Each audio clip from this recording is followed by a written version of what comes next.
నీ పేరు ప్రశాంత్. ప్రశాంత్. ఏం ప్రశాంత్? పల్కంపల్లి ప్రశాంత్. పల్కంపల్లి ప్రశాంత్. పల్కంపల్లి పల్లీలు తింటావేంటి? లేదు మారువేరు అంతే. మారువేరా? ఏంది మొక్క? మొక్కు లేదు, ఏం లేదు. విత్తనం వేస్తున్నా. నాకు అనిపిస్తుంది ఏదో మొక్కునట్టుంది. అదేం లేదు. ఎన్టీఆరా ప్రశాంత్ అంటే? ప్రశాంత్ మీనింగ్ ఏంది? ప్రశాంత్ మీనింగ్ పేరు పెట్టినట్లు అంతే, మీనింగ్ ఏం లేదు దానికి. అవునా? ఏ బల్కంపేట ప్రశాంత్ అనుకుంటుంది అనుకుంటాను నేను. ఆత్మకూరు ప్రశాంత్. ఆత్మకూరు అంటే నీ పేరు ఆత్మకూరా లేకపోతే ఊరు ఆత్మకూరా? నా ఊరు ఆత్మకూరు, నా పేరు ప్రశాంత్. ఆత్మకూరు ప్రశాంత్ అంటారు నిన్ను.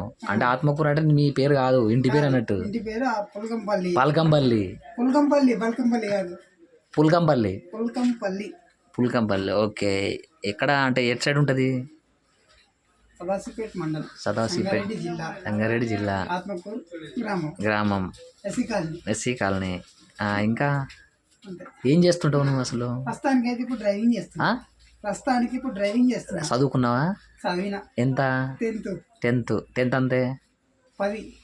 10 వరకు చదువుకున్నావు. ఎక్కడ? మా ఊర్లోనే. మీ ఊర్లో చదువుకున్నావు. ఇంకా నీకేమైనా ఇంగ్లీష్ పదాలు వచ్చా? నాకు ఇంగ్లీష్ ఏం రాదు, తెలుగే మొత్తం. ఏం ఇంగ్లీష్ పదాలు అస్సలు మొత్తం ఏమి రాదా నీకు? అంటే కామన్గా నువ్వు ఏం మాట్లాడుతావు? అంటే నీ ఇంగ్లీష్లో ఏం మాట్లాడుతావు నువ్వు?